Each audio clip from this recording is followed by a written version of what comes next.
ঘুরতে গিয়ে এত বড় বিপদে যে পড়ব আসলে এটা কখনোই কল্পনা করিনি। আরও অনেক জায়গায় তো ঘুরতে গিয়েছি, কিন্তু কখনোই এই সমস্যার সম্মুখীন হইনি। হ্যালো ভিউয়ার্স, আসসালামু আলাইকুম।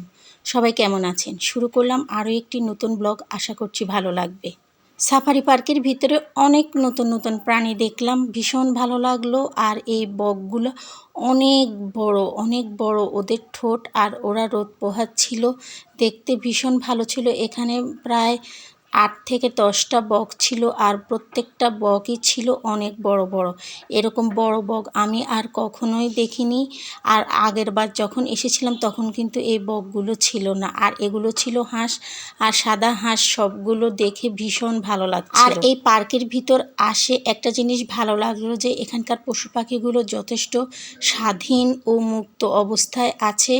আর এই পাখিগুলোর নাম আসলে আমি ভুলে গিয়েছি। এই পাখিগুলো আমি নতুন দেখেছি। সরু চিকন রোড, তার দুপাশে গাছ, দেখতেই ভীষণ ভালো লাগে। আর দেখেন এত এত গাছ, আমার মনে হয় ঢাকার বোটানিক্যাল গার্ডেনের চাইতেও এখানে অনেক বেশি গাছ।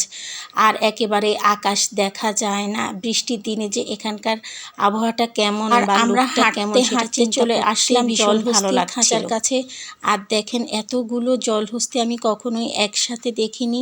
আর জলহস্তিরা যে কোমড়া খায় এটা আমি কিন্তু কখনোই জানতাম না।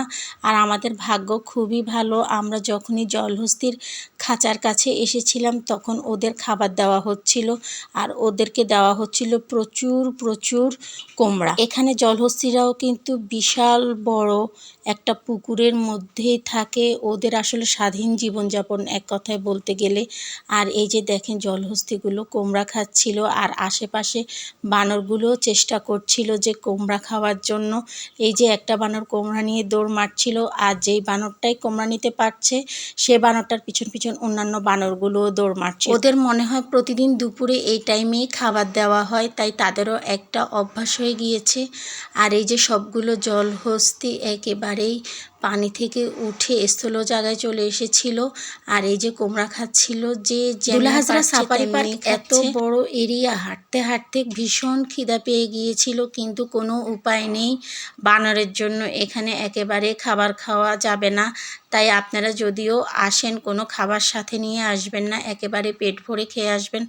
আমরা তো সকালবেলা তেমন কিছুই খাইনি, ভেবেছিলাম এখানে এসে নাস্তা করব, কিন্তু এখানে যেই সমস্যা দেখলাম বানরের জন্য, এখানে খাবার দাবার খাওয়াটাই একেবারে ভীষণ টাফ ব্যাপার হয়ে যায়, কোনো কিছুই খাওয়া যায় না। আর এখানে একজন দর্শনার্থী, উনি জানতেন না, ওনার হাতে অ্যান্ড্রয়েড মোবাইল ছিল, অ্যান্ড্রয়েড না মনে হয় আইফোন ছিল, তার সাথে ছিল পাউরুটি। একেবারে মোবাইল পাউরুটি সব কিছু ওনার কাছ থেকে কেড়ে নিয়ে চলে গিয়েছিল। ওনার পার্সে অনেক টাকাও নাকি ছিল।